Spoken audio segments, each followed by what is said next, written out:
سيدنا محمد وعلى آله وصحبه وسلم. اللهم صل على سيدنا محمد وعلى آله وصحبه وسلم. اللهم صل على سيدنا محمد وعلى آله وصحبه وسلم. أما بعد. Alhamdulillah, syukur kehadrat Allah Subhanahu wa ta'ala kerana dengan limpah kurnia, rahmat, kasih sayang dan inayah daripada Allah Subhanahu wa ta'ala, alhamdulillah, buat kali pertama saya menjejakkan kaki di masjid ini, Masjid Timah. Alhamdulillah, sambutan yang sungguh hangat, luar biasa dan memberangsangkan. Terlebih dahulu, suka saya mengambil pesanan daripada perkataan-perkataan orang tua dulu. Sekiranya kita ni nak tengok orang sakit, maka kita datang ke hospital. Kalau kita nak tengok orang jahat, kita pi ke penjara. Kalau kita nak tengok orang sihat, kita pi pasaraya dan panggung wayang. Kalau nak tengok orang mengantuk, datang masjid. Tapi harap-harap tak ada hak tidur, tak ada hak mengantuk, insya-Allah. Baik, berkenaan dengan tajuk kita pada malam ini secara langsung atau sepintas lalu, tipu daya Dajjal. Jadi nak membicarakan tentang tipu daya tak jadi masalah, tak jadi hal, no problem. Tapi bila kita nak mengaitkan dengan isu Dajjal, siapa pun tak pernah jumpa Dajjal, siapa pun tak pernah kenal Dajjal. Jadi terlebih dahululah suka saya pesankan bukan sahaja di masjid ini pada malam ini dan di mana-mana masjid sekalipun, bagi anak-anak muda, hadirin hadirat, tuan-tuan, puan-puan, muslimin dan muslimat, sebelum kita mengenali Dajjal ataupun mengenali tipu daya Dajjal, yang nombor satu, yang first kali, kenalilah Rabb anda, kenalilah Tuhan anda dahulu berbanding dengan anda kenal Dajjal. Kalau dah kita betul-betul pegang pada agama ini, pada keimanan ini, pada kepercayaan ini, pada keyakinan ini, insya-Allah segala-galanya akan menjadi mudah dan senang bagi anda dan kita semua. Berbalik kepada tajuk kita pada malam ini, suka saya mengingatkan apa yang disabdakan oleh Nabi Muhammad sallallahu alaihi wasallam, bahawa fitnah Dajjal ini akan menular sebanyak-banyaknya di akhir zaman. Dan salah satu pesanan yang selalu dipesan oleh Rasulullah ialah mendengar bacaan ataupun membacakan surah Al-Kahfi. Ini adalah poin yang paling utama kerana surah Al-Kahfi telah menerangkan segala-galanya tentang Dajjal. Walaupun dari satu ayat ke satu ayat, satu kalimah ke satu kalimah, dan setiap barisnya tak pernah pun memunculkan kalimah dan perkataan Dajjal.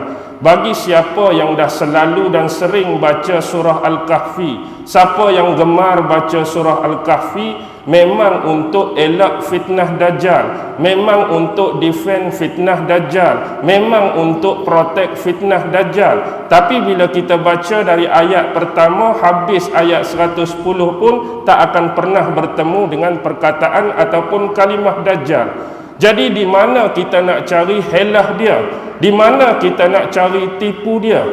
Jadi Allah dah bekalkan kepada kita dengan satu surah, dan Rasulullah juga sering membekalkan kita dengan hadis-hadis beliau agar membacakan ayat pertama sampai ayat yang ke-10, seterusnya ayat 101 sampai ayat 110. Baik, malam ini saya nak baca hanya ayat pertama, dan saya rasa dah cukup kita menghurai, menganalisa dan mentafsirkan cukup satu ayat untuk mengenali sebahagian besar daripada tipu daya Dajjal yang dimaksudkan. Sebagaimana firman Allah Subhanahu wa taala di dalam surah Al-Kahfi, a'udzu billahi minasyaitonir rajim, bismillahirrahmanirrahim. Alhamdulillahilladzi anzala ala 'abdihil kitab wa lam yaj'al lahu 'iwaja. Segala puji bagi Allah Subhanahu wa taala Dalam konteks ini Allah memuji dirinya sendiri dan menjadi kepatutan bagi kita senantiasa memuji akan hakikat zat Allah Subhanahu wa ta'ala. Lebih-lebih lagi zat yang kita puji ini memiliki sempurna keseluruhan sifat-sifat dia, sempurna keseluruhan nama-nama dia, sempurna keseluruhan perbuatan-perbuatannya. Seterusnya dia mendatangkan nikmat-nikmat yang cukup banyak, baik nikmat yang zahir dan nyata, baik nikmat yang tersembunyi, baik nikmat dalam bentuk agama, baik nikmat dalam bentuk dunia. Seterusnya nikmat yang dicetuskan oleh Allah Subhanahu wa ta'ala sendiri dalam ayat ini, yaitu nikmat diutusnya seorang nabi, nikmat diutusnya seorang rasul kepada umat akhir zaman, lalu dibekali kepada nabi tersebut, lalu dibekali kepada rasul tersebut sebuah Alkitab. Inilah yang dimaksudkan dengan Al-Quranul Karim, wahyu Allah, firman Allah, kata-kata Allah yang suci lagi mulia dan tulen kata-katanya. Dan inilah yang dimaksudkan dengan kesempurnaan pujian Allah Subhanahu wa ta'ala tadi akan kembali menjurus kepada dirinya sendiri. Walam yaj'al lahu iwaja, dan tidak ada kebengkokan di dalamnya, yakni tidak ada kebengkokan di dalam agamanya, tidak ada kebengkokan dalam kepercayaan padanya, tidak ada kebengkokan dalam keimanan padanya, tidak ada kebengkokan dalam keyakinan kepadanya. Dalam ayat-ayat Allah tidak ada makna-makna yang saling bertentangan di antara satu sama lain. Dalam ayat-ayat Allah tidak ada penyimpangan dari sudut pemahaman-pemahamannya. Dalam ayat-ayat Allah tidak ada perintah dan larangan yang menzalimi setiap hambanya. Dalam ayat-ayat Allah juga tidak ada perintah dan larangan yang bersifat main-main dan suka-suka. Jadi melalui ayat yang pertama ini kita ambil perbahasan yang cukup mudah tentang Alhamdu. Kalau kita mengaji bab tauhid perbahasan Alhamdu, Allah Subhanahu wa ta'ala telah menerangkan konteks ini paling awal di dalam surah Al-Fatihah yang selalu kita ulang-ulang bacaannya, yaitu Alhamdulillahi Rabbil Alamin. Ulama-ulama tauhid telah membahaskan dari sudut 4 konteks. Alhamdu dibahaskan dari sudut 4 perkara. Yang pertama ialah puji qadim bagi qadim. Maksudnya zat Allah Subhanahu wa ta'ala dia memuji zat dia sendiri. Sebagaimana Al-Fatihah ayat yang ketiga, Ar-Rahmanir Rahim. Allah zat yang maha penyayang lagi maha mengasihani. Tak ada benda lain yang Allah nak cerita, tak ada benda lain yang Allah nak kisah, tak ada benda lain yang Allah nak contoh, tak ada benda lain yang Allah nak pamerkan kecuali Allah nak puji diri dia sendiri yang mempunyai sifat Ar-Rahman, yang mempunyai sifat Ar-Rahim. Perbahasan yang kedua ialah puji qadim bagi makhluk. Zat Allah Ta'ala tadi selain dia puji zat dia sendiri, dalam perbahasan yang kedua dia puji makhluknya. Sebagaimana contoh di dalam surah Al-Qalam ayat yang keempat, Allah Subhanahu wa ta'ala berfirman, wa innaka la'ala khuluqin azim. Sesungguhnya engkau wahai Muhammad mempunyai akhlak dan budi pekerti yang mulia. Dalam ayat ini Muhammad tertuju kepada siapa? Tidak lain dan tidak bukan seorang makhluknya yang paling dikasihi, yang paling dicintai, yang paling dirindui oleh Allah Subhanahu wa ta'ala, yaitu Nabi besar junjungan kita Muhammad sallallahu alaihi wasallam. Seterusnya perbahasan puji dalam konteks yang ketiga ialah puji makhluk kepada zat Allah Subhanahu wa ta'ala yang selalu kita sebut Alhamdulillah, Alhamdulillah, Alhamdulillah, Alhamdulillahi Rabbil Alamin. Tu puji makhluk bagi zat Allah Subhanahu wa ta'ala. Manakala perbahasan dalam konteks yang keempat, puji makhluk bagi makhluk. Hari ini sesetengah manusia, sesetengah insan, Allah berikan dia kelebihan, Allah berikan dia fadilat, Allah berikan dia keistimewaan. Ada sesetengah saudara kita Allah beri kelebihan dari sudut kekacakan mungkin. Ada yang Allah beri dari sudut cantik dan jelita mungkin. Ada yang Allah beri dari sudut kekayaan mungkin. Ada Allah beri dari sudut kemewahan mungkin. Ada Allah beri dari sudut kecerdikan mungkin. Dan dalam suasana ini kita memuji bentuk-bentuk keistimewaan, kelebihan dan fadilat tadi. Alhamdulillah, seronoknya tengok kamu wajah tampan, wajah handsome. Seronoknya tengok kamu jelita, cantik. Seronoknya Allah bagi kelebihan kepada kamu dari sudut kekayaan. Seronoknya Allah bagi kepada kamu dari sudut kemewahan. Memang hakikat dia kita puji sesama makhluk Allah yang Allah bagi lebih tadi. Tetapi pujian itu kembali kepada siapa? Hakikatnya semua pujian itu akan kembali kepada zat Allah yang maha menciptakan. Kalau dia cantik hari ini kita puji, siapa yang bagi dia cantik? Allah. Kalau dia mewah hari ini, siapa yang bagi dia mewah? Allah. Kalau dia kaya hari ini, siapa yang bagi dia kaya? Allah. Semua bentuk-bentuk tadi akan kembali pada Allah. Sebab itulah ulama-ulama seperti Al-Imam Is Abdul Salam mengucapkan, kalau hari ini kita sombong, kalau hari ini kita cuak, kalau hari ini kita bongkak rasa malas nak puji Allah, sebenarnya sindiran tersebut telah tertumpu kepada makhluk-makhluk jenis ini yang malas nak ucap syukur pada Allah. Walaupun orang yang lain dah banyak syukur pada Allah, kita tak mau bersyukur, kita sombong dan angkuh pada Allah. Hakikatnya semua keterlibatan kita akan kembali pada pujian kepada zat Allah Subhanahu wa ta'ala. Dalam konteks ini, perbahasan kita terbahagi pada perbahasan yang pertama dan kedua. Sebab permulaannya Allah dah puji diri dia, kemudian dia puji lagi salah seorang hamba dia. Dan di sini level dia, ranking dia, penanda aras Allah tak guna kalimah Nabi.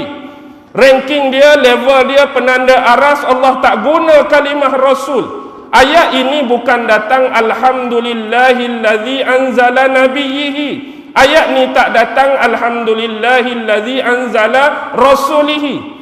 Tetapi ayat ni datang alhamdulillahillazi anzala abdihi.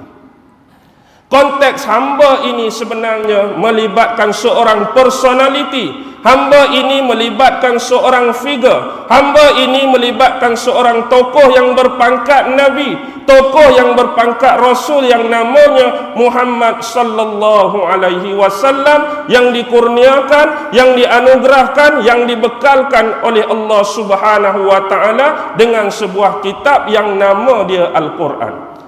Panji kepada ayat ini anda harus faham secukupnya, kerana ayat pertama dah memenuhi konteks akidah. Ayat pertama dah memenuhi konteks kepercayaan, keimanan dan keyakinan anda terhadap agama ini. Kenapa perlu Allah guna kalimah hamba? Sebab di akhir zaman nanti akan ada lagi seorang hamba Allah yang Allah bagi sekurang-kurangnya dua kelebihan pada dia. Yang pertama ialah Allah bagi kelebihan dia ni berumur panjang. Dan yang kedua Allah bagi kelebihan dia ni berilmu tinggi. Teknologi dia tinggi, maklumat dia tinggi, informasi dia tinggi. Tetapi dia tak sedar bahawa dia juga sama taraf dengan makhluk ciptaan Allah yang lain. Dia juga seorang hamba. Tetapi hamba ini dia nak ambil tempat di depan tadi yang menjadi pokok perbahasan kita. Dia nak ambil tempat Allah. Di akhir zaman dia nak dakwah, di akhir zaman dia nak klaim, di akhir zaman dia nak buat pengumuman bahawa dia adalah Tuhan yang selayaknya disembah oleh antum-antum semua.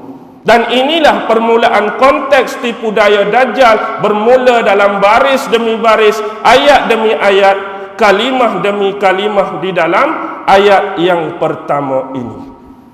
Konteks yang dia nak serang ialah pada dua konteks ini, satu abdihi, satu Alkitab. Sebab itu Allah dah pacang awal-awal tentang agama dan wahyu daripada Allah kepada Nabi Muhammad. bahawa Nabi Muhammad adalah Nabi, bahawa Nabi Muhammad adalah Rasul, bahawa Nabi Muhammad adalah utusan dan pesuruhnya di akhir zaman, dan kitab Al-Quran adalah wahyu yang terakhir Nabi Muhammad kepada wahyu terakhir Allah kepada Nabi Muhammad sallallahu alaihi wasallam yang tidak akan ada kebengkokan lagi dalamnya.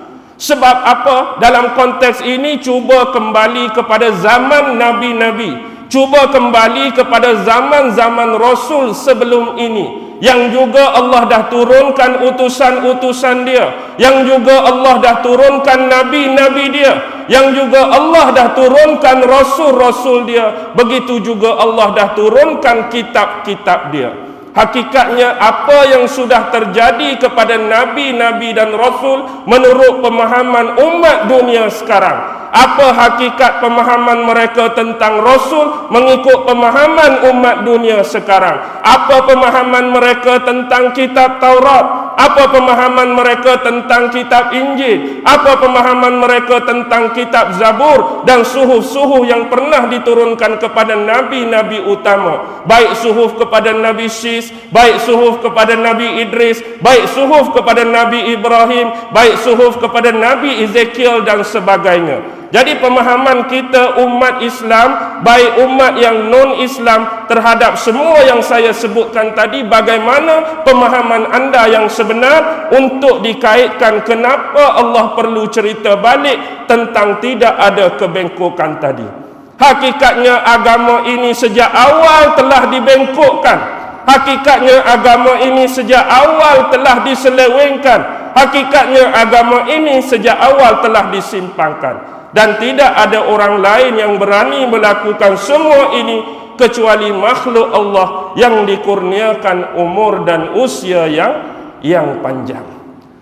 Dalam sejarah ini kita cuba terbitkan antara agama-agama besar yang paling awal pernah muncul di atas muka bumi ini, yang kita namakan sebagai agama Samawi, yang ada keterkaitan dengan Allah, Nabi-Nabi Allah, Rasul-Rasul Allah, kitab-kitab Allah. Dan Nabi yang paling awal untuk mengeluarkan isu ini tak ada lain iaitu Nabi Ibrahim alaihi salam.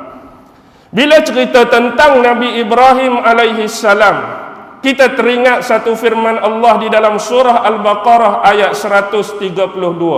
Wa wassa biha Ibrahimu banihi wa Ya'qub ya baniya innallaha astafa lakumuddin fala tamutunna illa wa antum muslimun.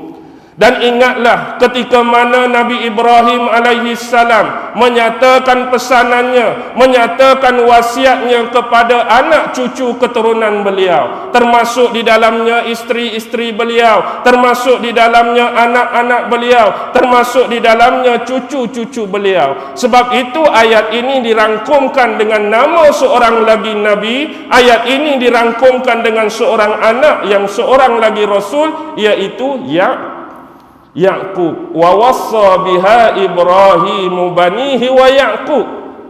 Apa hubungan Nabi Ibrahim dengan Ya'qub? Ibrahim tu datuk, Ishak tu anak, Ya'qub tu cucu. Jadi waktu Nabi Ibrahim bagi wasiat, Nabi Ibrahim bagi pesanan di penghujung akhir usia-usia beliau, beliau dah ada sezaman dengannya waktu dia hidup, cucu dia Nabi Ya'qub. Waktu pesanan ini diberi, wasiat ini diberi. Apa wasiat tersebut? Ya baniya innallaha astafa lakumuddin. Wahai anak-anakku, wahai ahli-ahli keluargaku, sesungguhnya Allah telah memuliakan kamu, Allah mengistimewakan kamu, Allah bagi kelebihan pada kamu di atas agama ini. Agama ini bukan berbincang soal agama Yahudi, agama ini bukan berbincang soal agama Nasrani, tetapi agama ini berbincang tentang agama yang pernah dibawa oleh Nabi yang paling awal, Nabi Adam alaihi salam lagi, yaitu agama yang sama yang dibawa dan dianuti oleh Nabi-Nabi dan Rasul sebelum ini, yaitu agama Islam. Fala tamutunna illa wa antum muslimun. Janganlah sesekali kamu mati, jangan sesekali kamu meninggal hanya kecuali di dalam agama ini. Nak mati pun iman dalam agama ni, nak mati akidah dalam agama ni, nak mati keyakinan dalam agama ni, nak mati kepercayaan dalam agama ini. Kalaulah hari ini kita hidup atas dunia, kita berpegang dengan teras ini, mudah-mudahan Allah matikan kita juga dengan teras akidah ni. Lebih jauh Allah bangkitkan kembali di akhirat, Allah bangkitkan kembali di mahsyar juga dengan teras akidah ini. Kalau hari ini kita main-main dengan akidah ni, hari ini kita main-main dengan kepercayaan ni, kalau hari ini kita main-main dengan agama ini, mudah-mudahan Allah bagi mudah juga kita mati dalam main-main terhadap agama ni. Dan kita bimbang bangkit besok kita bukan tersenarai, kita bimbang bangkit besok kita bukan tergolong di dalam golongan agama ini. Jadi pegang sungguh-sungguh agama ni, jangan sesekali kamu cari agama lain, akidah lain, keimanan lain, kepercayaan lain selain agama ini. Ini teras keyakinan yang disampaikan oleh wasiat Nabi Ibrahim, bahawa sejak zaman Nabi Adam sampai Muhammad tidak ada utusan, tidak ada Nabi, tidak ada Rasul, kecuali hanya teraskan kepada pokok asal ini, Islam, Islam, Islam. Walaupun hakikat dalam sejarah, kalau kita tengok bangsa Yahudi zaman Nabi Musa alaihi salam, memang benar mereka berbangsa Yahudi, tetapi agama yang dibawa oleh Nabi Musa tidak lain dan tidak bukan ialah agama Islam. Walaupun selepas itu dinisbahkan dan disinonimkan agama tersebut dengan agama Yahudi. Agama Yahudi yang hidup zaman Nabi Musa nama agama Yahudi, tetapi agama yang dibawa Musa hakikatnya ialah Islam. Selepas Musa mati, selepas Musa meninggal, selepas Musa wafat, barulah agama ini diceroboh, agama ini disimpangkan, agama ini diselewengkan oleh penganut-penganutnya yang tersendiri. Begitu juga dengan bangsa Bani Israel zaman Nabi Isa alaihi salam. Walaupun mereka bangsa Yahudi, bangsa Bani Israel, agama yang dibawa adalah agama yang sama, yaitu agama Islam. Juga berlaku penyimpangan, juga berlaku penyelewengan selepas kewafatan Nabi Isa alaihi salam. Maksud wafat di sini diangkat oleh Allah Subhanahu wa taala di sisinya di langit. Kita faham ini isu yang pertama yang Allah nak suruh pegang pada ayat ini, jangan lari akidah lain, jangan lari agama lain. Itu asas kita. Sebab apa perlu sebut ini? Lihat rangkaian yang akan menghasilkan agama-agama yang tersimpang. Kita boleh lihat rangkaian menghasilkan agama-agama yang menyeleweng selepas wasiat ini dituturkan oleh Nabi Ibrahim. Siapa Nabi Ibrahim yang sebenar? Kalau kita ikuti perbahasan ahli-ahli kitab yang kita kutip daripada Taurat, yang kita boleh kutip daripada Injil, yang kita boleh kutip daripada kitab-kitab ulama Islam, Nabi yang dimaksudkan ialah Ibrahim bin Tarikh bin Nahur bin Saruh bin Ragu bin Falih bin Abir bin Shalih bin Arfaksad bin Sam bin Nuh.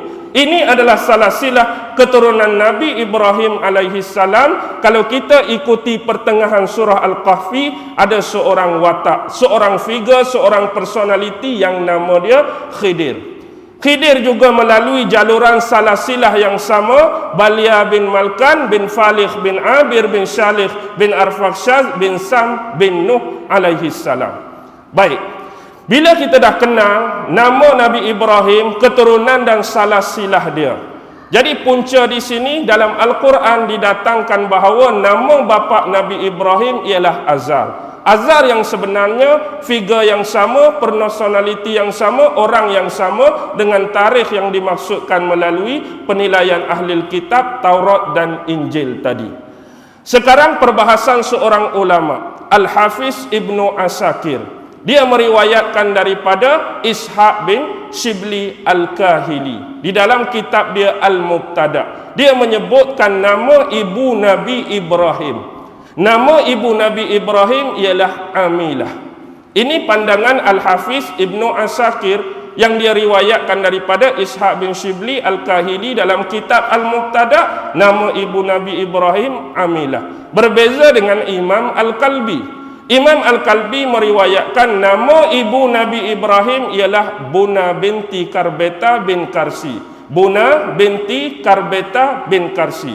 Di sini ada dua khilaf perwayatan yang kita tidak tahu mana yang benar, mana yang salah, tetapi riwayat yang sampai ada dua ini berkenaan dengan nama ibu Nabi Ibrahim.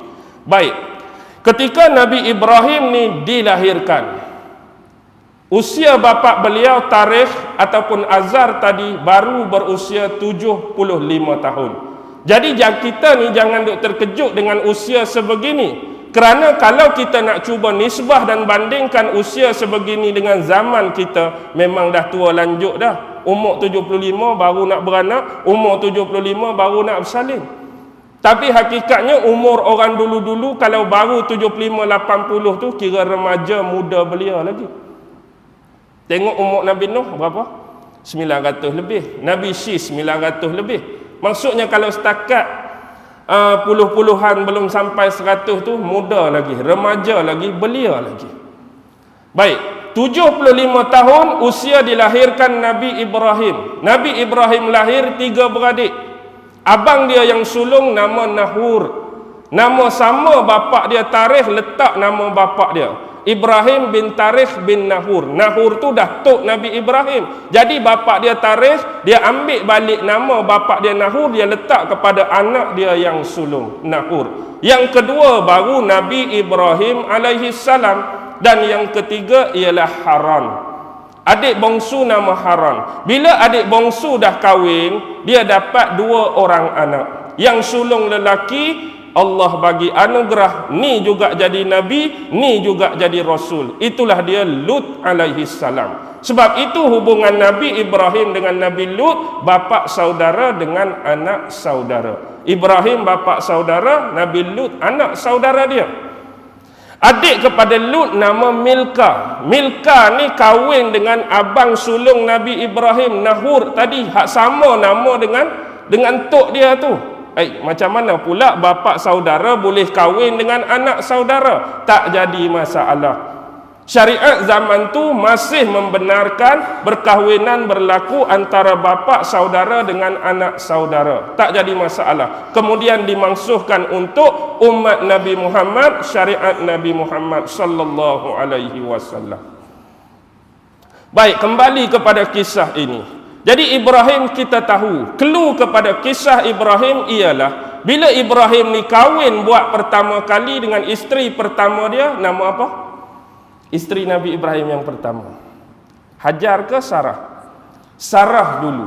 Tapi takdir Allah, Sarah ni seorang perempuan yang tak mampu untuk mengandung, tak mampu untuk bersalin jauh sekali lah. Kalau mengandung pun tak boleh, bersalin 2 kali lagi lah tak boleh.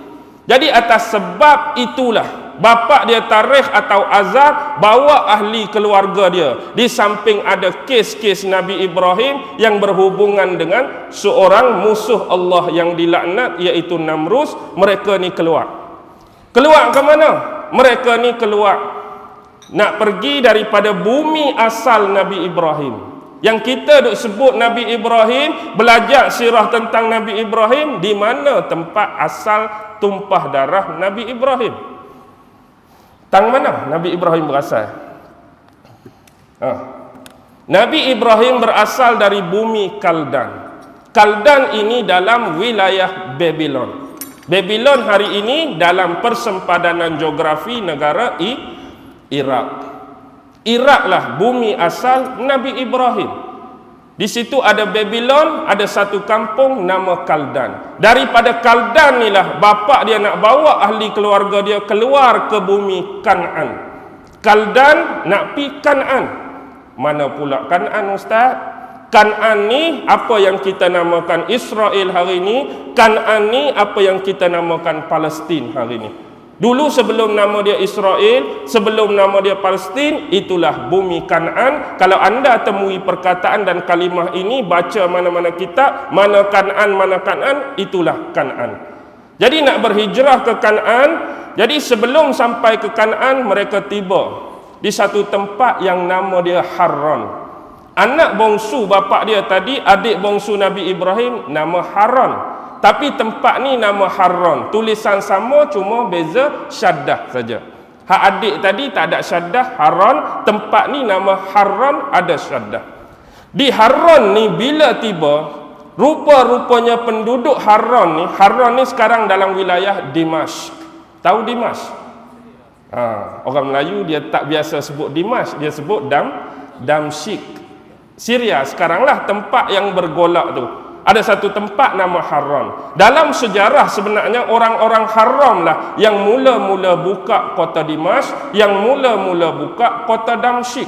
Tetapi sayangnya akidah orang di sini, kepercayaan orang di sini terlampau karut, terlampau melampau kepada Allah Subhanahu wa taala. Mereka bukan sembah berhala, jauh mereka nak sembah Allah. Mereka bukan sembah patung, bukan sembah batu, bukan sembah bulan, bukan sembah matahari. Tetapi mereka ni menyembah 7 jenis bintang. Mereka sembah 7 jenis bintang dan dia tak ada terlibat dengan filem Melayu lama Jula Juli bintang 7. Tu Jula Juli bintang 7, tu cerita lama. Ni bintang 7. Jadi ada 7 jenis bintang yang disembah oleh penduduk Harran. Sebab itu bila Nabi Ibrahim dan ahli keluarga dia masuk ibu kota Harran, dia ada 7 pintu gerbang yang paling besar. Satu pintu gerbang, bila masuk dah ada satu kuil, dah ada satu rumah ibadat untuk ritual, untuk bacaan doa, untuk berdoa, untuk buat acara-acara keagamaan untuk bintang pertama. Masuk pintu yang kedua, dah ada kuil, dah ada rumah ibadat untuk upacara-upacara dan ritual untuk bintang yang nombor 2. Begitulah seterusnya, 7 pintu gerbang yang besar tu setiapnya ada rumah ibadat yang namanya kuil untuk menjalankan upacara-upacara tertentu. Dan disediakan hari-hari yang khusus, bulan yang khusus, tahun yang khusus. Contoh bulan ni, minggu ni, tahun ni kita buat upacara untuk bintang yang nombor 1. Ada tarikh lain kita buat upacara hak nombor 2. Tarikh lain upacara hak nombor 3. Jadi inilah yang diminta oleh Allah Subhanahu wa taala kepada Nabi Ibrahim untuk membanteras kesyirikan ini yang melampau mereka terhadap Allah Subhanahu wa taala. Bila sebut pasal bintang, teringat saya dalam satu kes yang pernah berlaku kepada Rasulullah sallallahu alaihi wasallam, yang mana diriwayatkan oleh Ibnu Jarir, juga diriwayatkan oleh Ibnu Amin, juga diriwayatkan oleh Imam Abu Ya'la, juga diriwayatkan oleh Imam Al-Bazzar, diriwayatkan daripada Hakam bin Yasir, daripada As-Suddi, daripada Abdurrahman bin Sabit, daripada sahabat Jabir bin Abdullah radhiyallahu taala anhu, sesungguhnya suatu hari Rasulullah sallallahu alaihi wasallam didatangi seorang Yahudi. Yahudi ni diberi gelaran Al-Bustanah Al-Yahudiyah. Dia ni orang Yahudi, gelaran dia Bustanah Al-Yahudiyah. Pasal apa dia datang nak jumpa dengan Nabi? Pasal apa dia datang nak bersemuka dengan Nabi? Sebabnya dia dapat tahu Rasulullah dah terima turunnya di sisi Rasulullah beberapa ayat daripada surah Yusuf. Dia dapat tahu di sisi Rasulullah dah turun beberapa ayat tentang surah Yusuf. Jadi dia nak pergi tanya Nabi berkenaan dengan ayat yang keempat surah Yusuf. Ayat yang keempat menceritakan tentang mimpi Nabi Yusuf, yang mana dalam mimpi tersebut Allah sebut inni ra'aitu ahada asyara kaukaban wasyamsa wal qamar ra'aituhum li sajidin. Sesungguhnya aku bermimpi melihat 11 jenis bintang, wasyamsa matahari, wal qamar bulan, ra'aituhum li sajidin, yang mana bila mereka bersemuka dengan aku, bila mana mereka menghadap dengan aku, mereka ni semua sujud tunduk pada aku. Lalu dia tanya takwil mimpi tersebut kepada bapa dia Nabi Yaqub. Tetapi Bustanah datang jumpa Nabi Muhammad, dia nak tanya Nabi Muhammad berkenaan 11 bintang tadi. Wahai Muhammad, apakah nama bintang-bintang yang 11 itu? Allah buat turun cerita pasal mimpi, dia pula buat hal nak pergi tanya nama-nama bintang pada Nabi. Bukan jadi kepentingan, bukan jadi keimanan kalau tahu nama 11 bintang, tapi itulah perangai orang Yahudi. Dan Nabi tidak punya maklumat, ilmu dan informasi pasal nama-nama tersebut. Lalu seketika itu turunlah Jibril alaihi salam memberitakan kepada Rasulullah tentang nama 11 bintang tersebut. Lalu sebelum jawab, Rasulullah tanya, wahai Bustanah, sekiranya aku berjaya menjawab nama bintang-bintang tersebut, adakah kamu sudi untuk beriman dengan agama ini? Benar sekali, aku pasti akan beriman dengan agama ini sekiranya ke-11 nama bintang-bintang tersebut kamu dapat jawab dengan betul. Lalu Rasulullah sallallahu alaihi wasallam bersabda, nama bintang-bintang tersebut ialah yang pertama Jurban, yang kedua Tariq, yang ketiga Ziyal, yang keempat Zulkatfan, yang kelima Qabis, yang keenam Sab, yang ketujuh Fulat, yang ke-8 Amudan, yang ke-9 Musbah, yang ke-10 Daruh, yang ke-11 Zulfarra. Di samping itu dia sebut Diya'un wa Nurun. Diya'un merujuk kepada bulan, wa Nurun merujuk kepada matahari. Benar sekali wahai Muhammad, engkau telah menyempurnakan kesemua nama-nama 11 bintang tersebut dengan tepat, betul dan benar. Lepas tu dia beriman kepada Rasulullah sallallahu alaihi wasallam. Itulah kisah Al-Bustanah Al-Yahudiyah. Jadi saya bawa cerita ni sebab teringat kepada kisah orang-orang haram yang sembah 11 bintang tersebut, 7 bintang tersebut. Wallahu alam, 11 daripada 7 tadi termasuk dak bintang-bintang yang disembah oleh orang-orang di Harran. Kemudian perjalanan diteruskan. Bila perjalanan diteruskan, kita ambil peta geografi sekarang senang. Daripada Iraq, dia naik ke Syria, dia naik ke Lebanon, dia turun ke Palestin, dia turun ke Israel tu, dia masuk Jordan sikit, kemudian menetap di Baitul Maqdis. Kemudian turun ke Mesir, kembali semula ke Baitul Maqdis, pergi ke Mekah nak hantar isteri yang nama Hajar tu, tinggal di situ, kembali semula Baitul Maqdis. 14 tahun kemudian dia pergi balik, dia nak jumpa dengan isteri dan anak dia. Waktu pergi kali kedua itulah dia bina kembali Kaabah. Kemudian balik semula ke Baitul Maqdis dan meninggal wafat di sana. Tu antara susu galuh perjalanan Nabi Ibrahim alaihi salam. Baik, sekarang bila kita tengok Nabi Ibrahim, isteri yang pertama nama dia Sarah. Isteri yang kedua, di mana Ibrahim dapat isteri dia yang nombor 2? Di mana? Di Dimash ke? Di Lebanon ke? Di Palestin ke? Atau di Mesir? Di Mesir. Dia dapat di Mesir. Sewaktu dia datang ke Mesir tu, penduduk-penduduk Mesir tengok isteri dia Sarah, mereka memuji-muji kejelitaan dan kecantikan Sarah. Bila puji-pujian ini sampai kepada telinga Fir'aun yang memerintah pada waktu tersebut, jadi dia pun rasa teringin nak tengok, teringin nak lihat kejelitaan dan kecantikan tadi. Dan inilah pembohongan, penipuan dan pendustaan kali ketiga dalam hidup Nabi Ibrahim. Ni seronok kalau kita kaji tentang sejarah Nabi dan belajar ilmu tafsir. Ulama dulu sampai dia cari rentetan-rentetan walaupun sekecil, walaupun sekelumit. Cuma dalam hidup sejarah zaman Nabi Ibrahim, dia pernah berbohong sekurang-kurangnya 3 kali. Dan hal ini tak merendah dan menjatuhkan martabat kenabian dan kerasulan Ibrahim. Tang mana yang Nabi Ibrahim pernah cakap bohong 3 kali? Yang pertama ialah waktu Namrus nak adakan pesta besar-besaran. Namrus malam tu dia nak claim, malam tu dia nak dakwa kepada penduduk-penduduk di kota Babylon, di kota Assyria, di kota Nineveh dan kota Sumeria bahawa dia ni adalah Tuhan yang selayaknya disembah oleh penduduk pada waktu tersebut. Jadi dia buat pesta malam tersebut, ada pancaragan, ada penyanyi, Maharaja Lawak tak ada lagi kot. Semua sekali hak jenis tu. Tapi bila bapak dia ajak Nabi Ibrahim pi ke kota, apa jawab dia? Saya tak boleh pi malam ni sebab saya sakit perut. Padahal dia sakit perut sungguh ke tak? Dia tak sakit pun. Tapi kata-kata begitu pun boleh dianggap sebagai pendustaan dan pembohongan. Tapi sipi-sipi lah kita kata. Sebab nak menyelamatkan akidah, nak menyelamatkan iman, nak menyelamatkan diri daripada tempat yang penuh kemaksiatan dan kerosakan. Itu pembohongan pertama yang dicatatkan, dia kata dia sakit perut. Pembohongan yang kedua ialah bila mana semua orang keluar kota, tinggal dia seorang saja. Waktu ni dah dia peluang ambil kapak, dia pi cantah, dia pi potong semua berhala-berhala yang ada. Jadi dia tinggal sekok berhala hak besar, dia letak kapak tu di tangan berhala. Bila balik orang syak dia, orang wasangka dia. Jadi orang tanya siapa yang buat ni? Aku tak tahu, bukan aku yang buat. Tanyalah berhala tu. Bukan aku yang buat. Padahal hak betul dia yang buat 2 kali.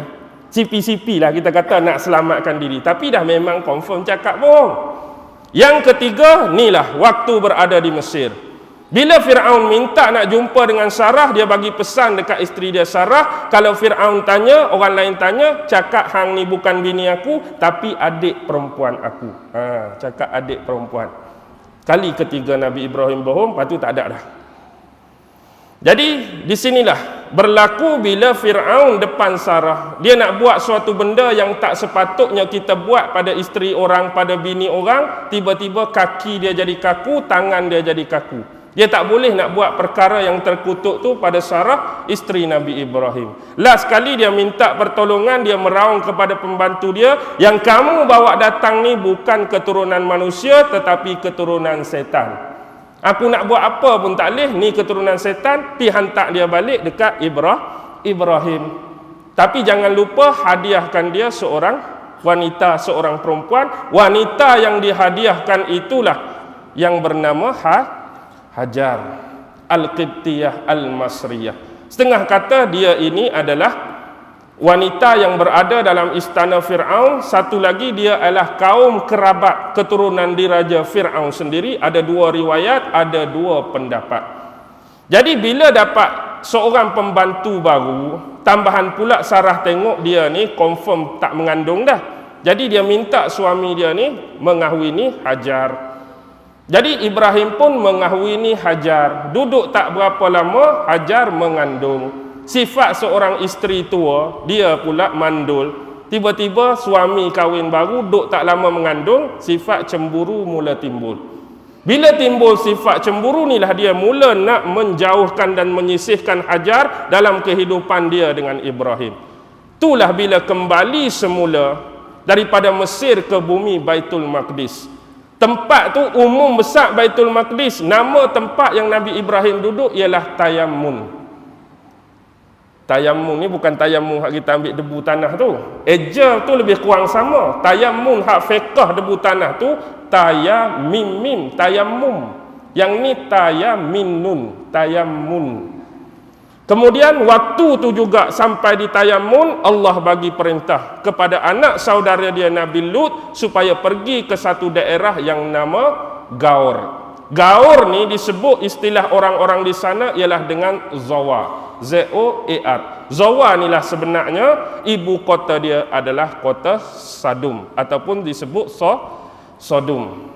Di Sodom inilah ada satu umat yang membelakangi perintah Allah. Hidup dia macam isu LGTB sekarang itulah. Lesbian pun ada, gay pun ada, homo pun ada, macam-macam dari situ. Transseksual, transgender, ada semua di situ. Jadi itulah tugas Nabi Lut di sana. Lepas itulah bila nak menyisihkan ni lah dia bawa isteri dia pergi bumi Mekah. Dalam keadaan mengandung itulah Hajar ditinggalkan. Bila tinggal itulah jadi kes isu. Nak cari air untuk anak yang kehausan termasuk diri sendiri, berlakulah kes yang melibatkan rukun haji kita iaitu Safa dan Marwah yang kita panggil sa'i itu. Sampai hentakkan kaki Ismail mewujudkan air telaga Zam-Zam. Jadi dia waktu dia tinggal dia kembali semula ke Baitul Maqdis 14 tahun kemudian. Baru pi jenguk, baru pi tengok. Anak waktu tu dah berusia 14 tahun. Jadi sekarang bila ada 2 orang isteri, dengan Hajar dapat Nabi Ismail, dengan Sarah dapat Nabi Ishak. Sekarang antara Ismail dan Ishak siapa lebih tua? Ismail ke Ishak?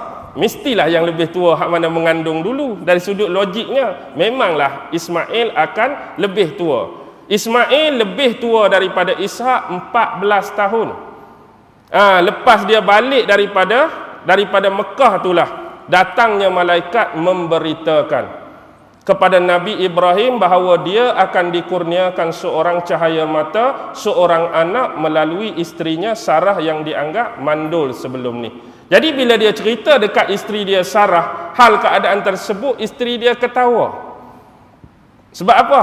Tak logik dah, aku ni pun dah tua, umur dah lanjut, lagu ni pun hang kata aku nak mengandung lagi. Tapi itulah kuasa Allah. Jadi sebab Sarah bila terima buat pertama kali berita ni, dia ketawa. Bahasa Arab apa ketawa? Dhahaka. Bahasa Ibrani dhahaka itulah Ishaq. Ishaq tu bukan bahasa Arab, Ishaq tu bahasa Ibrani, bahasa kitab Taurat Nabi Musa. Jadi sebab ketawa tadi dia letak nama anak ni sebagai Ishaq. Sekarang jaluran salasilah keturunan Ibrahim ada dua. Pertama ialah Ismail melalui Hajar dan Ishak melalui Sarah. Sekarang untuk mewujudkan keturunan daripada Nabi Ishak ni, Nabi Ishak pun berkahwin bila dewasa. Isteri dia nama Rifqah. Isteri Nabi Ishak nama Rifqah.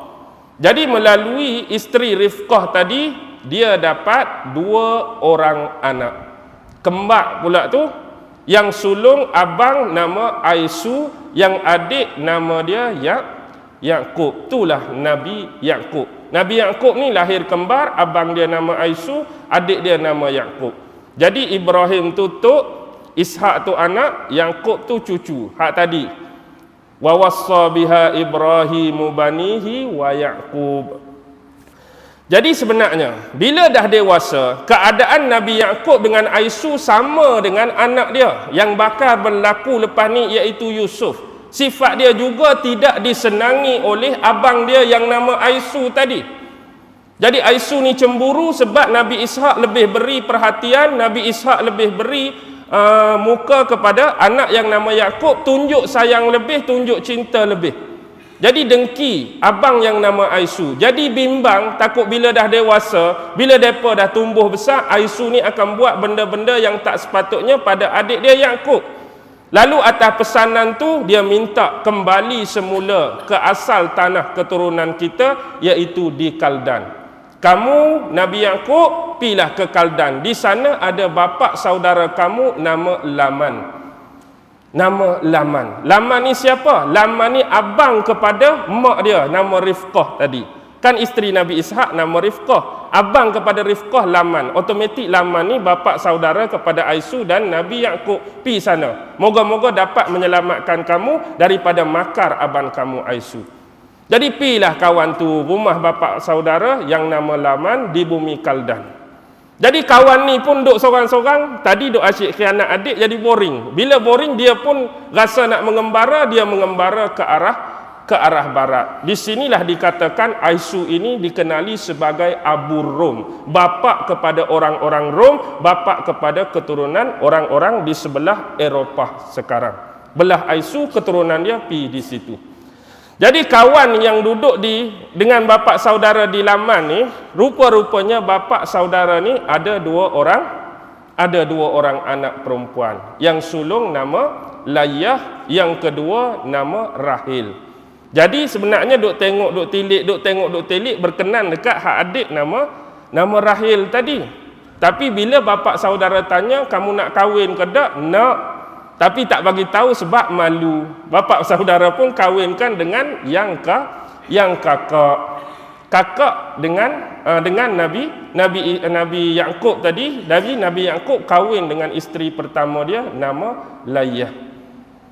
Bila Laman tengok keadaan nampak macam tak fair, keadaan nampak macam tak seronok, jadi dia pun tengok sebenarnya kamu suka kat siapa. Maaflah kalau bapa mertua lagi, pak saudara lagi tersilap. Kamu ni berkenan dengan suka kat siapa? Dia kata suka dekat Rahil. Lalu sekali lagi dikahwinkan dengan Rahil. Tengok. Syariat dahulu tak menjadi masalah kahwin dan bermadu dua orang adik-beradik sekaligus. Lah ni jangan buat perangai. Pak Cik Man saya tengok empat anak Pak Cik Man tu cantik dan jelita. Macam mana empat kira sekaligus? Tak payah. Tunggu kahwin dulu hak sulung. Cerai ke mati ke, pi hak nombor 2. Cerai ke mati ke, pi nombor 3, tak apa. Nak ragut semua empat tak payah. Jangan cari pasal. Ni syariat yang dah dimasukkan untuk umat Nabi Muhammad. Jadi bila dah rasa lama, bapak ni Nabi Ishaq dah panggil, dah hantar utusan, abang kamu pun dah pi ikut belah Rom, tak ada apa dah, kalau kamu nak balik, baliklah. Jadi dia minta kebenaran dengan bapak mertua, nak kembali semula ke tempat bapak dia Nabi Ishaq. Di situlah dia dibekalkan dengan 2 orang pembantu, 2 orang jariah. Satu untuk Layah, satu untuk Rahil. Nama dia seorang Zalfah, yang kedua nama Balhah. Jadi di tengah perjalanan tu duk tengok macamlah tadi, hang kahwin sajalah 2 orang lagi, jadi isteri Nabi Yaqub semua ada 4. Layah, adik dia Rahil, pembantu Layah Zalfah, pembantu Rahil Balhah. Jadi daripada isteri yang pertama Layah tu dapat 6 orang anak. Raubin, Syam'un, Lewi, Yahuza, Zabulun dan Izakar. Raubin, Syam'un, Yahuza, Lewi, Zabulun dan Izakar, 6 orang. Isteri yang kedua dapatlah seorang lagi Nabi dan Rasul melalui Rahil, yang nama dia Yusuf alaihi salam. Adik kepada Nabi Yusuf, nama dia Bunyamin. Mak dia Rahil ni mati sewaktu melahirkan Bunyamin. Bila mak dia Rahil melahirkan Bunyamin, dia mati ketika melahirkan anak tersebut. Jadi tak ada mak lah Nabi Yusuf dengan Bunyamin, 2 beradik. Dengan Zalfah juga 2 orang anak, Jad dan Ashir. Dengan Balhah 2 orang anak, Dan dan Naftali. 6, 2, 2, 2, semua 12. Inilah yang disebut 12 keturunan Bani Israel. Inilah 12 keturunan Bani Israel. Kenapa disebut Bani Israel? Sebab Bani itu anak-anak, Israel tu Israel. Jadi anak-anak Israel. Siapa hak betulnya Israel ni? Jadi anak-anak siapa 12 orang ni? Anak Nabi Yaqub. Israel tu Nabi Yaqub lah. Gelaran yang Allah bagi pada Nabi Yaqub ialah Israel. Bila sebut Bani Israel, anak-anak Nabi Yaqub. Sebab apa dia dapat gelaran Israel? Israel yang asal. Dalam bahasa Ibrani ialah hamba Allah, Abdullah. Tetapi pemikiran orang-orang Yahudi, pemikiran orang-orang Nasrani berbeza. Cuba kita buka The Book of Genesis ataupun kitab Kejadian. Asalnya zaman Nabi Yaqub hidup ni, Allah Subhanahu wa taala turun ke dunia. Allah tukar rupa dia jadi orang biasa. Allah tukar rupa dia jadi orang biasa, dia ajak Nabi Yaqub bergusti. Ni kitab Taurat mengarut. Dia ajak Nabi Yaqub bergusti, berlawan-berlawan, tunggang terbalik. Tuhan kalah dekat Nabi Yaqub. Letih Tuhan, penat. Jadi bila Tuhan dah kalah, dia kata, Yaqub, sekarang kamu bukan lagi dinamakan Yaqub, tetapi kamu dinamakan Israel. Maksud dia ialah hamba Allah. Tetapi makna lain bagi Israel ialah yang mengalahkan Tuhan. Inilah istilah yang dipegang oleh Yahudi dan Nasrani sekarang. Kenapa perangai mereka asyik cabar Allah? Kenapa perangai mereka asyik lawan Allah? Sebab perspektif mereka Israel adalah yang pernah mengalahkan Allah. Faham tak? Okey. Sekarang ni dah 12 keturunan. Sekarang pi kepada keturunan Nabi Ismail. Keturunan Nabi Ismail inilah yang banyak melahirkan keturunan-keturunan para pemimpin, keturunan-keturunan para penguasa, keturunan-keturunan para pemerintah, akhirnya sampailah kepada keturunan yang terakhir, bangsawan Bani Quraisy, yang melahirkan Nabi pesuruh utusan Allah di akhir zaman yang nama dia Muhammad sallallahu alaihi wasallam. Tadi saya sebut 2 nama anak kepada Layah, Raubin, Syam'un, Lewi dan Yahuza. Lewi dan Yahuza, keturunan Lewi banyak melahirkan nabi-nabi Bani Israel yang keseterusnya. Nabi Musa Bani Lewi, Nabi Harun Bani Lewi, Nabi Daud, Nabi Sulaiman, semua keturunan Bani Lewi. Manakala keturunan hak sebelah Yahuza tu melahirkan ulama-ulama, rahib-rahib, pedri-pedri, orang-orang pintar daripada keturunan tu. Lewi itulah sekarang yang anda duk bawa sebagai tagline satu dunia. Duduk di belakang seluar anda tu. Apa dia? Seluar Levi tu. Seluar Levi itulah tagline Levi yang sebenar. Oh, jangan lepas ni balik bakar seluar Levi bang. Tak payah bakar lah, dah beli dah lah. Levi pun Levi lah. Tulis nama lain tak apa, Lavi ke pula ke, Louis ke, ikutlah. Baik, sekarang itulah hakikat dia. Satu lagi yang perlu diberi perhatian. Bila tentang wasiat Nabi Ibrahim tadi, rupa-rupanya ada lagi dua generasi. Dan inilah yang menjadi perbahasan dan analisa yang tak berkesudahan. Hari-hari orang duk kaji, hari-hari orang duk cari tentang dua lagi keturunan Nabi Ibrahim alaihi salam, iaitu isteri yang ketiga dan isteri yang keempat. Tang mana pula Nabi Ibrahim kahwin? Dalam Al-Quran cuma rakam kisah Sarah, cuma rakam kisah Hajar. Tetapi isteri yang ketiga diberi nama Kenturah. Pernah dengar nama ni? Kenturah ataupun Qaturah binti Yoktan. Hal ini kalau buka dalam Al-Quran memang tak ada. Tapi bila kita buka kitab Taurat, bila kita buka kitab Injil, suka saya sebutkan, kalau kita pernah baca Injil, kita akan temui dalam the book of Genesis. Kitab Kejadian pasal ke-25 ayat yang pertama. Dia sebut apa? Dan seterusnya Nabi Ibrahim mengambil seorang lagi isteri lain yang ketiga yang bernama Keturah. The Book of Genesis, kitab Kejadian, pasal yang sama, pasal 25 ayat yang keempat. Dan sesungguhnya Median mempunyai 5 orang anak, Epah, Eper, Hanok, Eldah dan Abidah. Siapa Median? Kita akan pi kepada The Book of Chronicle, kitab Tawarikh. Ayat pasal yang pertama ayat 32. Sesungguhnya Ibrahim dengan Keturah mempunyai 6 orang anak, Zimran, Jokshan, Medan, Median, Isbak dan Syu'ah. Baik, sekarang lihat betul-betul. Anak Nabi Ibrahim dengan Keturah ada 6, Zimran, Jokshan, Medan, Median, Isbak dan Syu'ah. Bila fasa yang ke-25 ayat nombor 4 sebut anak-anak Median, otomatik anak-anak Median adalah cucu Nabi Ibrahim di sebelah Kenturah. Ayat ni berulang lagi dalam The Chronicle Tawarikh, fasal yang pertama ayat 33. Anak-anak Median ada 5, iaitu Epah, Eper, Hanoch, Eldah dan Abidah. Baik, inilah keturunan Nabi Ibrahim yang kita dapat rungkai daripada Taurat dan Injil. Sekarang datang dari mana seorang lagi yang didakwa juga sebagai isteri Nabi Ibrahim, nama dia ialah Hajun. Pernah dengar nama ni? Hajun binti Amim menurut Ibnu Kasir, Hajun binti Uhair menurut Imam Ibnu Asir. Baik, kalaulah kita nak menolak sebagai seorang Islam, Ustaz, ayat-ayat tadi dalam Taurat, Ustaz, ayat-ayat tadi dalam Injil. Sekarang kita cungkil perkara-perkara yang telah diketengahkan oleh ulama-ulama yang beragama Islam. Imam Ibnu Kasir bermazhab Syafi'i, seorang ulama yang agung yang kita hormati. Kitab antara karangan beliau ialah Al-Bidayah wan Nihayah. Buka jilid 1 muka surat 401, buka Al-Kamil fi Tarikh Imam Ibnu Asir jilid 1 muka surat 423, buka At-Ta'rifah wal I'lam Imam Abu Suhaili Al-Qasimi. Anda boleh lihat isteri Nabi Ibrahim yang dikhabarkan mempunyai 4 orang.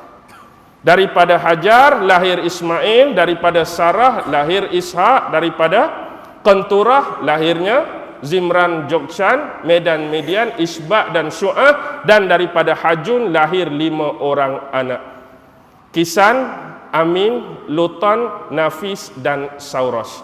Kisan, Amin, Luton, Nafis dan Sauros. 5 campur 6 campur 1 campur 1 ada 13. Ini menurut pandangan Ibnu Kasir, Bidayah wan Nihayah, Imam Ibnu Asir, Al-Kamil fi Tarikh dan Imam As-Suhaili dalam At-Ta'rifah wal I'lam. Okey, anda nak tolak, anda tolaklah dalam kitab tersebut. Anda nak bahas, cari guru, bahaslah dalam kitab tersebut. Saya cuma kemukakan bukti dan data yang tersedia yang sudah disediakan oleh ulama-ulama kita. Baki lagi dikatakan keturunan Kenturah ini telah melarikan diri di wilayah timur yang paling jauh. Dan dikatakan keturunan inilah yang membentuk keturunan Bani Jawi. Jawi mana? Wallahu alam lah. Jawi ni di seberang ni pun ada Jawi tak? Dekat nak pergi Sungai Bakak pun ada Jawi. Wallahu alam lah Jawi mana. Cuma saya datangkan fakta dan kenyataan-kenyataan di dalam kitab yang disediakan oleh ulama-ulama. Baik. Ini asalnya. Seterusnya lahirlah Nabi Musa, apa yang membentuk agama-agama besar dunia sampai kepada agama Islam. Yang saya nak bawa cerita ialah Nabi-Nabi, perutusan-perutusan dan Rasul mesti bawa benda yang sama. Islam dan kitab itu kalam Allah. Tetapi bila sampai zaman Nabi Muhammad, dalam otak, minda dan pemikiran anda, apa sudah berlaku kepada kitab-kitab terdahulu dan apa sudah berlaku kepada pemahaman-pemahaman terhadap Allah, Nabi dan Rasul. Sudah diselewengkan atau masih lagi pure asli? Sudah diselewengkan atau masih lagi pure asli, bang? Sudah diselewengkan, sudah disimpangkan. Agak-agak siapa yang buat semua ni? Siapa yang berani buat ni? Setan tu tak saya kira lah. Dia awal lagi dengan Nabi Adam tu. Hak umur panjang, siapa? Inilah tipu daya Dajjal. Ni kata ditipu daya dia terhadap asas akidah. Tipu daya dia terhadap agama Allah, tipu daya dia terhadap Allah, daya dia terhadap perutusan Nabi dan Rasul, tipu daya dia terhadap wahyu-wahyu daripada kitab-kitab Allah. Tapi yang tidak ada kebengkokan cuma Al-Quran. Ni kita perlu beringat, itulah tiun dia lah ni. Dia nak tiun, nak cari kelemahan Nabi Muhammad, nak cari keburukan Nabi Muhammad, nak cari kelemahan dan keburukan Al-Quran. Tu hak dia nak buat lah ni. Jadi pegang sungguh-sungguh sebab Allah dah bagi tahu memang inilah kekuatan kita. Nabi dah memang lama tinggal kita. Cuma tinggal hak tu lah, hak tak ada bengkok tu. Kalau hari ni kita malas nak baca hak tak bengkok tu, hari ni malas nak dekat dengan hak tak bengkok, hari ni malas nak buka dengan hak tak bengkok, tak ada can lah kita. Faham ke tak ni? Faham? Okey. Sekarang, bila diutuskan Nabi dan Rasul mudah. Clue kita kembali kepada awal. Sewaktu Nabi Adam alaihissalam diturunkan Allah di atas muka bumi. Dia menangis, menyesali segala perbuatan. Bentuk penderhakaan dia kepada Allah dalam bentuk tersilap makan buah syajaratul khuld. Jadi dia turun dalam menyesali, menangisi kedurhakaan dia kepada Allah Subhanahu wa taala, dan dia tak pernah lupa berdoa agar Allah sentiasa mengampunkan dosa-dosa dia yang telah terlajak dan terdahulu. Antara doa yang sering dilafazkan oleh Nabi Adam alaihissalam ialah dia menyertakan satu nama. Dia menyertakan satu nama dalam setiap doa dia. Yang nama ini dia lihat sewaktu di awal-awal kehidupan dia, celik mata, dia dihidupkan oleh Allah, dia dah tengok nama-nama ini di tiang-tiang arasy Allah. Agak-agak nama siapa? Muhammad sallallahu alaihi wasallam. Jadi dia buat apa? Dia tumpang nama ini, dia tumpang berkat nama ini, dia tumpang wasilah nama ini dalam berdoa pada Allah. Lalu Allah tanya, dari mana kamu mendapat empunya nama ini? Lalu dia menceritakan sewaktu awal Allah bagi dia kehidupan, nama-nama ini sudah terpampang di tiang-tiang arasy. Lalu Allah bersabda kepada Nabi Adam, sesungguhnya dengan nama inilah aku menciptakan kamu, dengan nama inilah aku menciptakan alam semesta, dan tanpa nama ini tidak mungkin aku menciptakan kamu dan menciptakan alam semesta. Jadi turutan daripada Nabi Adam alaihi salam, setiap perutusan sama ada dalam bentuk suhuf, setiap perutusan dalam bentuk wahyu, setiap perutusan dalam bentuk kitab, clue dia pasti setiap utusan yang namanya Nabi, setiap utusan yang namanya Rasul pasti akan menceritakan tentang seorang Nabi yang bakal lahir di akhir zaman. Ini tidak akan putus, ini tidak akan terkerak. Jadi pasti ini yang dibawa oleh Nabi-Nabi dan Rasul, tetapi bila sampai kepada agama Islam yang dibawa oleh Nabi Muhammad, seolah-olah kisah ini, penceritaan ini tersekat di tengah jalan. Pasal apa? Kalau ada pun pemahaman sudah dalam bentuk yang cukup berbeza. Hari ini orang agama lain, pandangan mereka terhadap Allah, terhadap Tuhan sudah berbeza. Pandangan mereka terhadap Nabi-Nabi dan Rasul sudah berbeza. Pandangan mereka terhadap kitab-kitab yang pernah turun pada Nabi dan Rasul juga berbeza. Siapa punya kerja, siapa punya angkara. Tipu daya siapa? Dajjal. Contoh kita ambil dalam kronologi agama-agama besar dunia. Contoh, kita ambil Yahudi mula-mula, Kristian, ada Hindu, ada Buddha, ada Islam. Jadi antara merit-merit yang nak membenarkan semua agama ni sekurang-kurang ada 5. Merit yang pertama ialah tradisi lisan. Merit yang kedua tradisi bertulis. Merit yang ketiga ialah jumlah penganut. Merit yang keempat ialah keunggulan ajaran. Merit yang kelima, kebenaran mutlak berpihak kepada mana. Dan Islam hari ini meletakkan merit yang pertama, iaitu merit dalam tradisi penulisan. Kalau kita nak ambil merit dalam tradisi lisan, mungkin boleh banyak berlaku penokohan dan penambahan dan pengurangan, pertambahan cerita dan sebagainya. Jadi kekuatan yang paling kuat adalah dalam sumber bertulis, selain sumber lisan yang perlu dijaga adab-adab dia, etika-etika dia, keperluan-keperluan dia dan pengawasan-pengawasan dia. Jadi kalau nak tengok banding dengan semua agama, hak mana yang kita boleh memenuhi kesemua merit ini? Dari sudut lisan, dari sudut bertulis, dari sudut jumlah penganut, dari sudut keunggulan ajaran dia, dari sudut kesempurnaan kesemua merit-merit tadi. Tak ada agama yang dapat menyamai agama Islam. Hak lain dah disimpang, hak lain dah dirobohkan, hak lain dah dimusnahkan. Sampai pemahaman mereka terhadap Allah pun sudah berbaur kemusyrikan. Pemahaman terhadap Allah pun sudah sampai penghinaan terhadap Allah, sampai melemahkan kuasa Allah, sampai menghina Allah. Ini berlaku dalam agama Yahudi, ini juga berlaku dalam agama Kristian dan sebagainya. Kalau kita nak tengok contoh tentang kewujudan sang juru selamat yang terakhir, akhir zaman tak ada orang lain, nak tuju kepada tiung yang sama, Nabi Muhammad yang bakal lahir. Kalau kita buka kitab Taurat, dalam kitab Kejadian Genesis ada, dalam kitab Ulangan banyak ayat, dalam kitab Nabi Yesaya banyak ayat, dalam kitab Nabi Habakuk banyak ayat, dalam kitab Nabi Ezekiel banyak ayat, dalam Injil Mark banyak ayat, dalam Injil Matthew banyak ayat, dalam Injil John banyak ayat.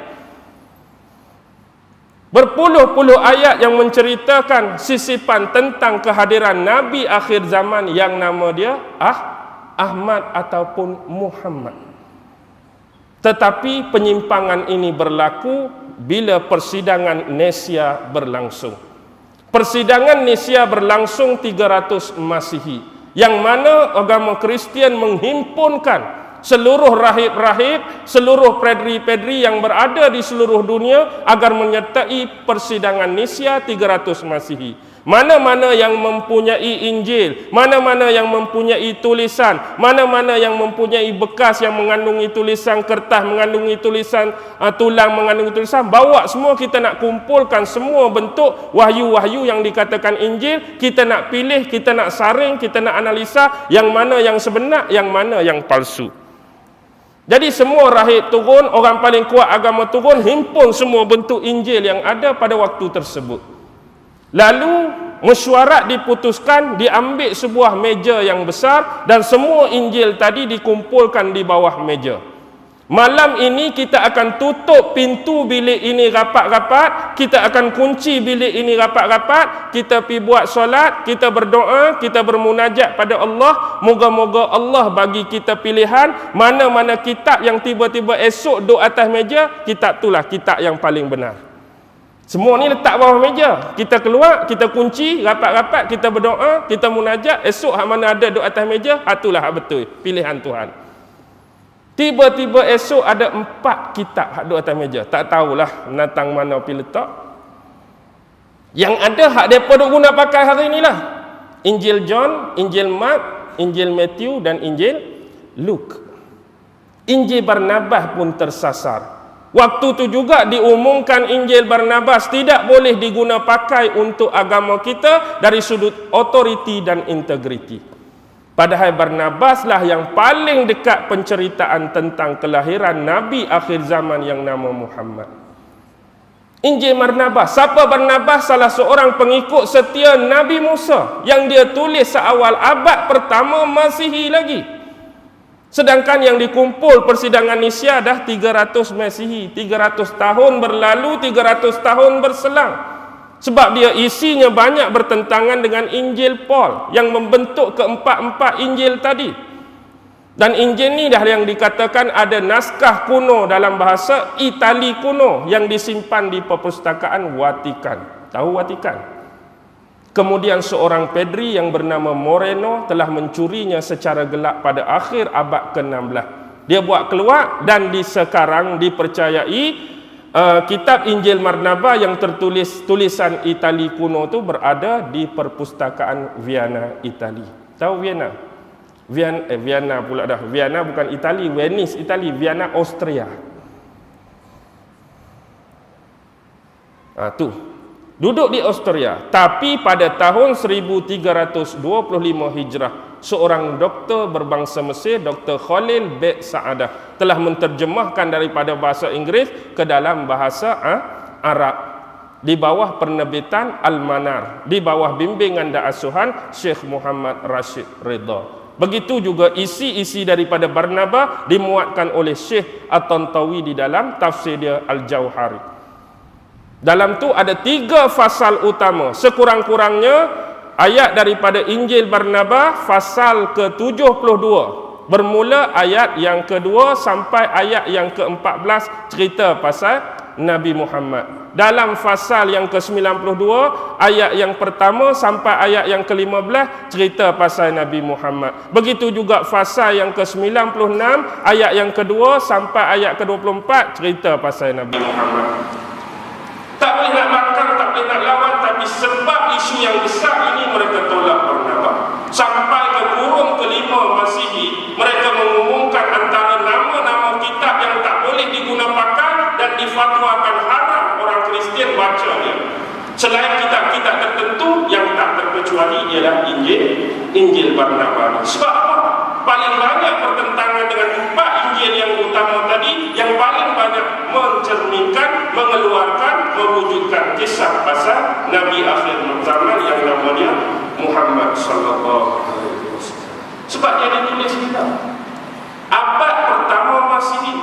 Kalau anda nak tahu Luke, John, Matthew dan Mark ni bila tulis, saya bagi susunan awal bagaimana Injil ditulis. Injil paling awal pun duduk dengan orang Kristian sekarang ditulis pada akhir 300 Masihi yang dipanggil apa? Most Ancient Copies. 500 kemudian lahirlah Ancient Copies. Kemudian Ancient Version. Lepas Ancient Version dia ada versi Vulgate. Lepas versi Vulgate, versi Wycliffe. Lepas versi Wycliffe dia panggil versi Tyndale. Lepas versi Tyndale, versi Coverdale. Lepas versi Coverdale, versi Matthew. Lepas versi Matthew, versi Gray. Lepas versi Gray, versi Geneva. Lepas versi Geneva, versi Bishop. Lepas Bishop ni barulah buat King James Version 1611. Baru ada tarikh penetapan. Lepas King James Version baru buat Revised Version 1881.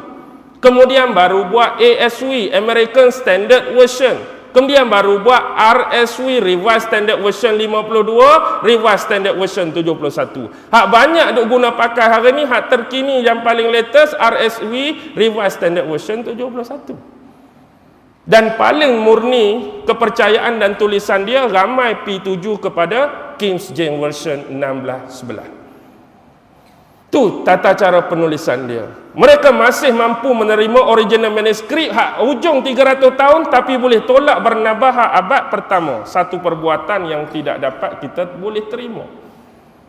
Atas dasarnya boleh menggugah keimanan dan kepercayaan mereka. Sebab yang paling nyata, hak paling besar, kerana akidah dalam Barnabas ialah yang disalib bukan Nabi Isa alaihi salam, yang disalib ialah Judas Iskariot. Hak inilah yang boleh menggugah akidah dan keimanan orang Kristian sekiranya Barnabas tersebar di merata dunia. Boleh faham? Sebab hari ini mereka ada keyakinan bahawa yang disalib tu ialah Nabi Isa. Dan Allah dah nafikan dalam Al-Quran sejelas-jelasnya. Bukan dia yang disalib, tetapi Judas Iskariot. Okey, itu pasal agama Kristian. Dah ada pasal Nabi Muhammad, tapi diselewengkan. Bagaimana dengan kitab agama Parsi contoh? Kitab apa agama Parsi? Kitab agama Zarathustra. Pernah dengar agama Zoroaster? Agama Parsi kuno, agama Parsi lama. Orang-orang Zarathustra dia ada dua kitab. Satu nama Dasatir, satu nama Zen Avesta. Kitab Dasatir samalah macam perjanjian lama bagi orang Yahudi. Kitab Zen Avesta samalah perjanjian baru bagi Injil orang Nasrani. Dalam Dasatir ayat 157, sesungguhnya kelahiran sasan yang ke-1, sasan yang pertama, dan penghujung dia akan lahir sasan yang terakhir, penyelamat akhir zaman. Sasan ni bahasa Zoroaster kuno yang dia sebut sebagai Nabi. Jadi sasan ke-1 dia sebut nama Adam. Sasan terakhir dia sebut nama Mamah. Agak-agak Mamah mana? Baik, nak tahu cerita Mamah, buka Dasatir ayat 157 tentang sasan yang terakhir. Sesungguhnya pasti akhlak orang-orang Parsi akan rosak. Pasti akhlak orang-orang Parsi akan musnah. Sesungguhnya akan lahir sasan yang terakhir, dan saudara-saudara sasan yang lain bakal menumbang terbalikkan kerajaan kami, bakal menumbang terbalikkan agama kami, bakal menumbang terbalikkan barang-barang kami. Salah seorang yang paling keras kepala di antara raja kami pasti akan dikalahkan dan ditumbangkan. Sesungguhnya rumah yang dibina, merujuk kepada Kaabah yang dibina oleh Nabi Ibrahim, pasti akan disucikan daripada patung-patung berhala, dan dia akan dikelilingi dan disujudkan sebagai tempat sasaran. Maksudnya dijadikan sebagai pusat sujud ataupun pusat kiblat. Dan sesungguhnya sasan dan pembantu-pembantunya akan menguasai Parsi daripada Balkh sampai ke Tus, dan dia akan menyebabkan orang kecewa satu persatu. Tidak ada yang paling benar, tidak ada yang paling cerdik, tidak ada yang paling pintar, kecuali akan mengikut agama sasan yang terakhir ini. Agak-agak siapa sasan tu? Tak ada orang lain. Dan ini sudah ditunggu oleh orang-orang Parsi lama, bila sasan terakhir akan wujud. Dia duk tunggu, rupanya sasan dah mati lama dah. Sasan dah keluar lama, sasan dah mati, sasan dah wafat lama dah. Ini agama Parsi kuno. Bagaimana dengan agama Hindu sebagai contoh? Kajian tentang agama Hindu banyak mengatakan skrip-skrip dalam kitab agama Hindu adalah daripada suhuf Nabi Syis, suhuf Nabi Idris dan suhuf Nabi Ibrahim. Sebab tu agama Hindu dia ada kitab Weda sebagai teras. Ada 4, Rig Weda, Yajur Weda, Sama Weda, Atharva Weda. Dalam Atharva Weda, kanda yang ke-20, Saukata 127, mantra ayat yang ketiga. Sesungguhnya Tuhan yang Maha Besar telah mengurniakan kepada Mamah Rishi 100 keping uang emas. Tuhan telah mengurniakan kepada Mamah Rishi 10 kalungan bunga. Tuhan telah mengurniakan kepada Mamah Rishi 300 ekor kuda. Tuhan telah mengurniakan kepada Mamah Rishi 10,000 ekor sapi atau lembu. Mamah Rishi, hak kita kenal Rishi Kapoor tak? Rishi itu apa makna Rishi? Rishi itu Nabi. Mamah tu siapa? Mamah tu sama dengan dalam sasan tadi. Dia datang dengan perkataan Mamah. Allah mengurniakan kepada Mamah ini 100 keping uang emas. Inilah sahabat-sahabat yang berhijrah ke bumi Habsyah. Dia mengurniakan kepada Mamah Rishi 10 kalungan bunga. Inilah sahabat-sahabat di sisi Rasulullah yang dijamin masuk syurga. Diberikan 300 ekor kuda. Inilah jumlah sahabat-sahabat yang terlibat dalam medan perang Badar. Diberikan 10.000 ekor lembu. Inilah terlibat sahabat-sahabat di dalam pembukaan kota Mekah, Fathu Mekah. Ada lagi kitab Purana, Bhavisya Purana, dalam Parwa yang ketiga, Adilya yang ketiga, Syalup yang ketiga, disebutkan sesungguhnya akan lahir tokoh yang diberi julukan dan gelaran yang tak punya ilmu. Maksudnya ummi, tak reti baca, tak reti tulis. Dialah diberi gelaran Mamah Rishi, dan dia bersama rakan-rakannya akan menaklukkan bumi yang berpadang pasir. India ada padang pasir ke? Wallahu alam lah. Tapi agak-agak nak tuju ke siapa Mamah Rishi. Di dalam Atharva Veda tadi kita sebut apa tadi? Kita sebut Saukata 127 tadi. Kanda 20 ayat mantra yang ketiga. Cuba cek ayat mantra nombor 5. Sesungguhnya diberikan kepada Mamah Rishi 7 ekor kuda yang terbilang. Cuba cek sirah Nabi. Nabi ada berapa ekor kuda? Nabi ada 7 ekor kuda. As-Saqab, As-Sohbah, Al-Murtajis, Al-Lizaz, Al-Lahif, Ar-Razib dan Al-Wara. Itu nama 7 ekor kuda Nabi. Yang sebenarnya kalau buka kitab Syajaratul Muhammadiyah ada 24 ekor. 17 ekor lagi semua kuda betina tak disenaraikan. Tapi itulah kuda kesayangan Nabi, 7 ekor. As-Saqab, As-Sohbah, Al-Murtajis, Al-Lizaz, Ar-Razib, Al-Lahif dan Al-Warat. Al-Murtajis itulah yang dia bagi hadiah kepada cucu dia Husain, yang terlibat dalam peristiwa Kalbara, yang nama kuda tu ditukar Husain dengan nama Dajanah. Murtajis hak Nabi tu bila dapat kat Husain, Husain tukar nama Dajanah. Dajanah itulah dia terkorban dalam peristiwa di medan Karbala. Itu sejarah kuda Nabi. Baik, bila kita lihat kisah-kisah dalam tu banyak dirujuk agama Hindu dengan sebutan Brahma. Brahma tu yang betul Allah, Tuhan yang atas. Salah satu lagi dia sebut apa dia? Brahmin. Brahmin lah, agak-agak berah ni nak pi ke siapa? Nak pi ke Nabi Ibrahim. Biarlah, jangan teka-teka ustaz. Tapi kita tengok isteri kepada Brahma siapa? Dewi Saraswati. Dewi Saraswati, dekat-dekat nama siapa? Dekat-dekat nama Sarah. Tapi kita tengok bentuk puji-pujian yang selalu dibacakan oleh orang Hindu bila waktu pagi kepada Dewi Saraswati. Tengok filem Kush Kush Hotahit.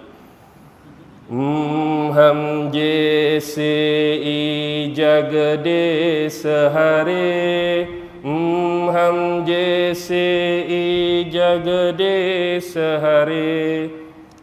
Itu puji-pujian untuk Dewi Saraswati, isteri kepada Brahma.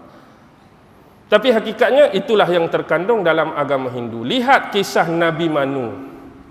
Nabi Manu dia berbeza sikit. Nabi Manu ni dia pergi ke sungai, ada ikan kecil bagi tahu. Wahai Nabi Manu, sesungguhnya Allah dah bagi wahyu pada aku, Allah bagi wahyu pada ikan.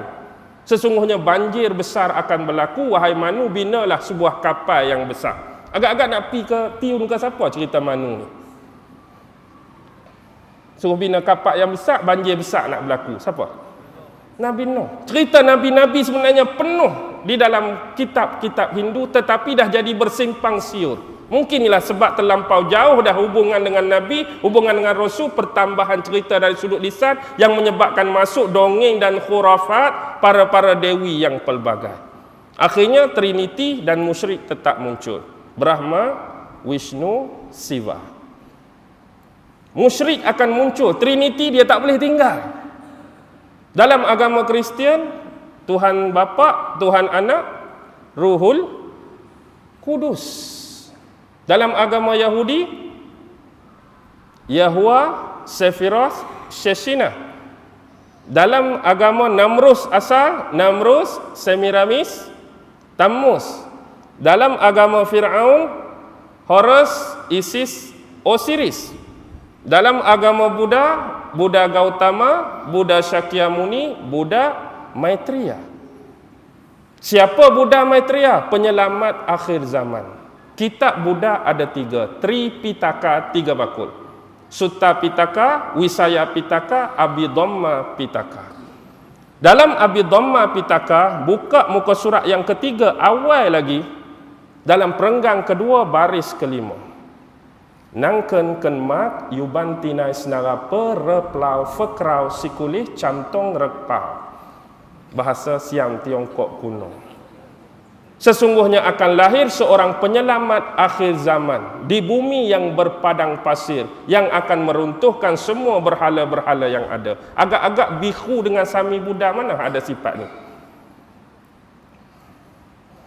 Agak-agak Bikhu dengan Buddha mana ada sifat ni? Tak ada seorang pun tak.